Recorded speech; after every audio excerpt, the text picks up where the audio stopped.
दंडवत प्रणाम. आज आपण जो विषय घेणार आहोत तो गुढीपाडवा या सणासंदर्भातला हा विषय आहे. आपण सर्वजणच आता जो गुढीपाडवा सण जो येणार आहे तो आपण सर्वजण साजरा करत असतो.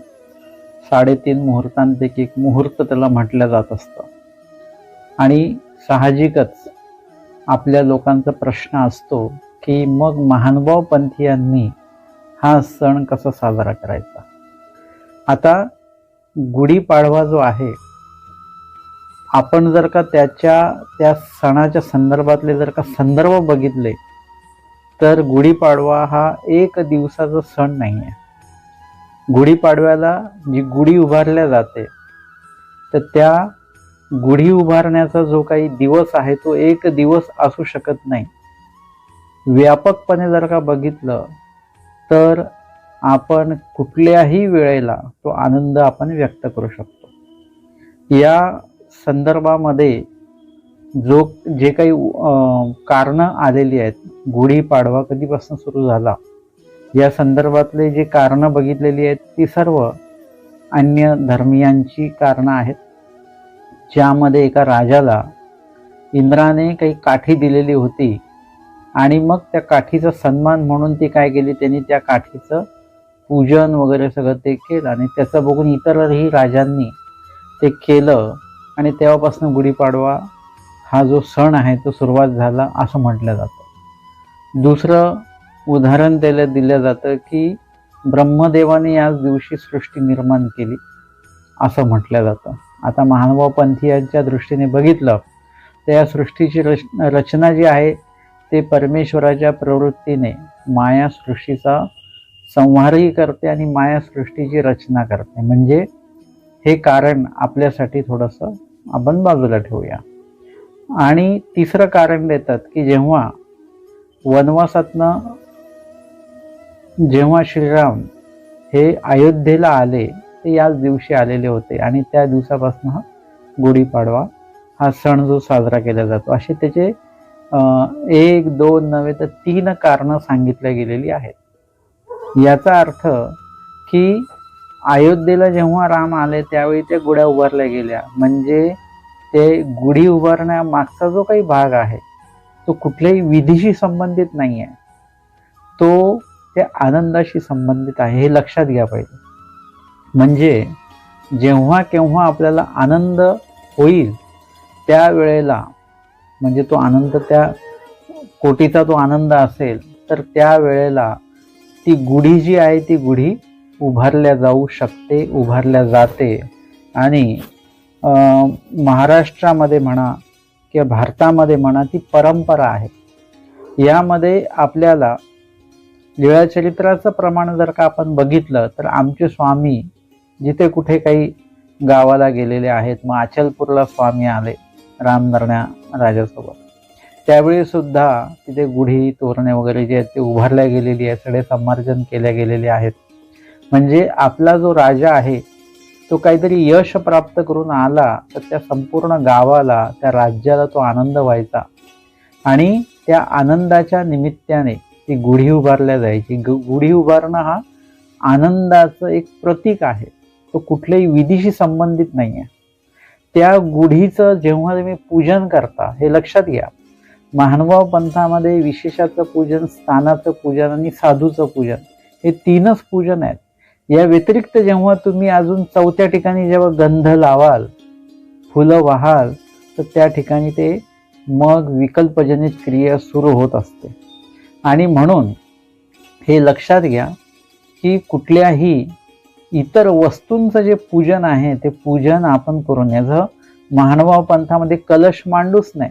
एखाद्या कार्यासाठी तुम्ही कलश मांडता, कलश मांडूच नाही आणि एखाद्या वेळेस मांडला जरी तर त्याला गंध वगैरे लावू नका, त्याला फुलं वाहू नका, नाही तर विकल्पजनित त्या ठिकाणी क्रिया सुरू होऊन जाईल. देवता त्या ठिकाणचा त्या पूजनाचा अभिमान घेईल. हे स्वामींनी वचनामध्ये सांगितलेलं आहे, पाला पाणी आता अभिमानात.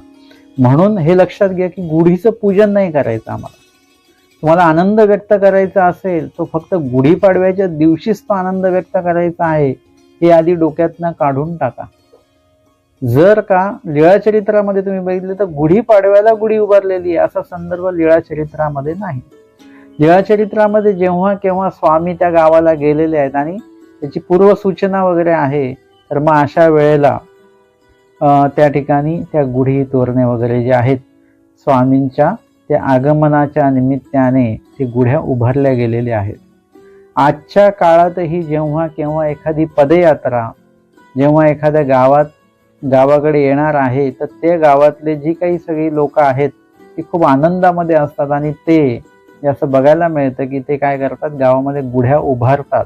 गुढीपाडवा नाहीये त्या दिवशी, परंतु आमचे काही ईश्वराचे जे साधक आहेत, साधू आहेत, अधिकरण आहेत, वासनिक आहेत, ते आज आपल्या गावाला येणार आहेत. तो आनंद त्यांना आहे. परमेश्वर तर आता नाहीत, ते आपल्याकडे येतील आणि आपण त्यांचं स्वागत करू. हा योग आत्ता नाही आहे, पण तो योग पुढे प्राप्त व्हावा यासाठी ईश्वर साधनाचं आधी जे काही प्रतिकारणता आहे ती वाढली पाहिजे आणि म्हणून आपण ईश्वर साधक आल्याचा आनंद जो आहे तो व्यक्त करत असतो. तो व्यक्त करण्याची विविध माध्यम आहेत.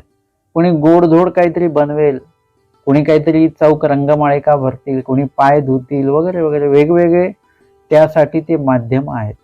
तशाच प्रकारचं माध्यम म्हणजे गुढी आहे. गुढी म्हणजे काही विधी नाही आणि तो उभंच केलं पाहिजे असंही नाहीये. तुम्ही ती जर का तुम्हाला गुढी उभारायची असेल, हे पण लक्षात घ्या, परत मी काय सांगतो की ती गुढी पाडव्यालाच उभारली गेली पाहिजे असं सुद्धा काही नाही. आम्हाला जर का गुढी उभारायचीच आहे, आनंद व्यक्त करायचाच आहे. आता आनंद आपण विविध पद्धतीने व्यक्त करत असतो. आपण नवीन कपडे घालत असतो, दागिने घालत असतो, काही गोड धोड वगैरे काही नेहमीपेक्षा वेगळं भोजन आपल्याकडे तयार होत असतं, चांगल्या प्रतीचं पैकीचं, आणि सोबतच अजून काही गोष्टी आहेत त्या नवीन दिवसाच्या किंवा त्या आनंद व्यक्त करण्याच्या माध्यमातून ते आपण करत असतो.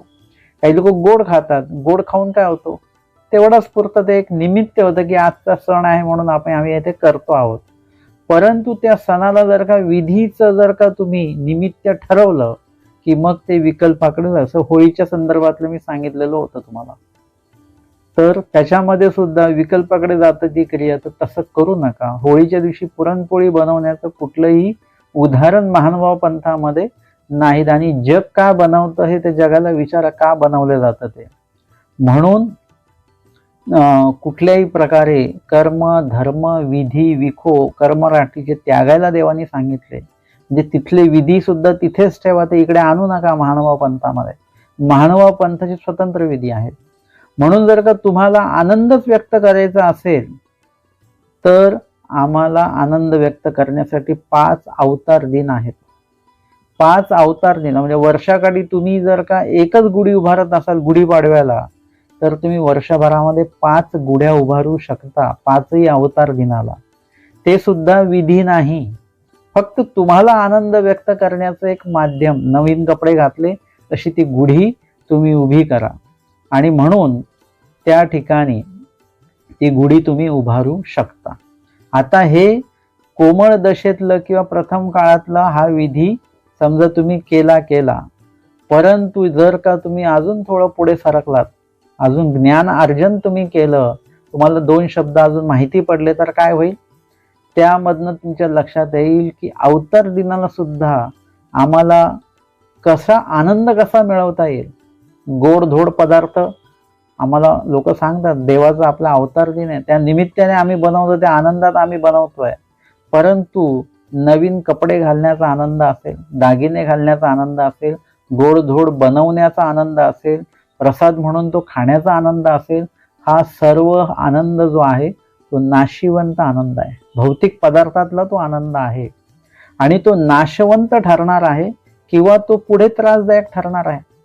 तुम्ही एकदम त्या भावनिक होऊन ते गोड खाल्लं आणि एखाद्या शुगरच्या माणसाला त्रास झाला तर म्हणजे ते पदार्थ मग त्रासदायक ठरू. तेलकट खाल्लं ऍसिडिटी होऊ शकते. मग आता आम्हाला काय करायचंय, आम्हाला थोडं 2 शब्द ज्ञानाचे जर का कळाले तर मग लक्षात येईल की आम्हाला नाशिवंत पदार्थातनं नाशिवंत आनंद आम्हाला घ्यायचा नाही. लीळा आहे दिवाळीची. म्हणजे ते गावातली जी काही सर्व मंडळी आलेली आहेत ती चांगले कपडे वगैरे नटून सजून आलेले आहेत आणि आमच्या स्वामींचे निज किंकर भक्त मंडळी जे आहेत त्यांना ना सुगंधित उठण्याने आंघोळ आहे, ना काही नवीन कपडे आहेत, ना डोक्याला त्यांनी काही तेल लावलेलं आहे वगैरे, असं काही नाही आहे. परंतु आमच्या स्वामींनी त्यांच्याकडे कृपादृष्टीने अवलोकन केलं आणि मग त्यांच्या चेहऱ्यावर जी प्रसन्नता आलेली आहे सर्वांच्या, तर गावातली लोक त्यांच्याकडे बघायला लागले आपले सर्वांचे चेहरे कसे दिसतात, आपण एवढं सगळं नटून सजून आलो तरी, आणि हे यांनी काही स्नान वगैरे काही नाही तरी ह्यांच्या चेहऱ्यावर किती आनंद आहे. आम्हाला तो आनंद घ्यायचा आहे. कशातनं? नाशिवंत पदार्थातला आणि नाशिवंत आनंद आम्हाला नको पाहिजे. आम्हाला शाश्वत गोष्टीतनं, शाश्वत विधीतनं शाश्वत आनंद आम्हाला प्राप्त झाला पाहिजे. आणि म्हणून जेव्हा तुम्ही थोडं 1-2 पावलं पुढे जाल ज्ञान अर्जन केल्यानंतर, मग तुम्हाला कळेल की आपण जे काही खातो पितोय गोडधोड वगैरे ह्याच्यातनं तो जो आनंद आहे काही वेळासाठी, परंतु आता आम्हाला अवतार दिनाच्या दिवशी जास्तीत जास्त नामस्मरण करायचं आहे, जास्तीत जास्त लीळेंचं चिंतन करायचं आहे, चर्चा मंथन घडून आणायची आहे, सर्वांची भेटीगाठी घेऊन धर्म वार्ता धर्मचर्चा आम्हाला घडवून आणायची आहे, स्मरण करायचं आहे. तो जो आनंद आहे तो नाशिवंत गोष्टीतनं आलेला आनंद नाही, तो शाश्वत जे काही परमेश्वराने प्रस्थापित केलेला जो विधी आहे तो शाश्वत आहे. आणि त्या शाश्वत विधीतनं जो आनंद प्राप्त होणार तोही शाश्वत राहणार आहे. शाश्वत म्हणजे तो आनंद तेवढ्या वेळापुरताच आहे जेवढ्या वेळ तुम्ही त्या विधीमध्ये, परंतु त्या आनंदामुळे जे काही तुम्हाला प्राप्त होणार आहे ते मात्र तुमच्या प्राप्तीपर्यंत म्हणा किंवा तुमच्या त्या विधी आचरणामध्ये ते वृद्धिंगत होत जाणारा आहे. आणि म्हणून नुसतंच गोडधोड बनवलं आणि अवतार दिन साजरा केला पेक्षा पण आम्हाला काय करायचं आहे?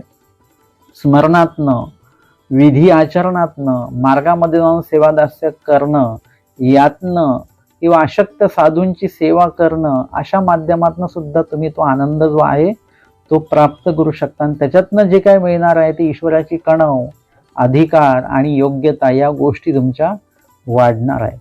आणि म्हणून महानुभाव पंथीय जी काही थोडी वासनिक दशेकडची जी मंडळी आहेत, उपदेशी दशेकडची नाहीत, वासनिक दशेकडची जी मंडळी आहेत त्यांचं थोडंफार अध्ययन आहे, स्मरण आहे, त्याच्यामुळे त्यांना हा जो विषय आत्ता जो मी मांडला शाश्वत अशाश्वत आनंदाच्या संदर्भातला, तो नक्कीच अशा उपदेशांच्या, अशा वासनिकांच्या नक्कीच लक्षात येईल. आणि म्हणून आम्हाला हे लक्षात घ्या की आम्हाला वर्षातील 5 दिवस असे आहेत ज्या दिवशी आम्ही गुढी उभारू शकतो. ज्या दिवशी तुमच्याकडे कोणी अधिकरण येणार असतील त्या दिवशी तुम्ही गुढी उभारू शकता. म्हणजे आम्हाला तो आनंद व्यक्त करण्यासाठी इत्यादी सर्व काही क्षण आहेत, दिवस आहेत, त्यावेळेला सुद्धा तुम्ही तो सण साजरा करू शकता. आणि म्हणून या ठिकाणी तुम्ही जे सण साजरे करता त्याला कुठल्याही कर्मराटीच्या विकल्पजनित गोष्टींचा स्पर्श नसला पाहिजे हे लक्षात घ्या. आणि त्या दिवशी तर त्या गोष्टी अजिबात आपण करता कामा नये. आणि म्हणून आम्हाला नामस्मरण वगैरे या माध्यमातूनच तो आनंद व्यक्त करायचा आहे. गुढी उभारायची नाही असं मी म्हणालो नाही, पण ते उभारण्याचे दिवस जर का आपण बदलले तर ते आमचे हक्काचे दिवस आहेत. 5ही अवतार दिन किंवा अधिकरण भेटी हे आमचे हक्काचे दिवस आहेत, हक्काचे क्षण आहेत.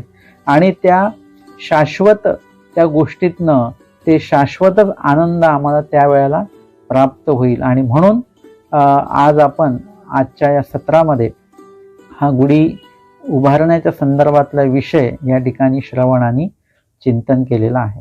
दंडवत प्रणाम.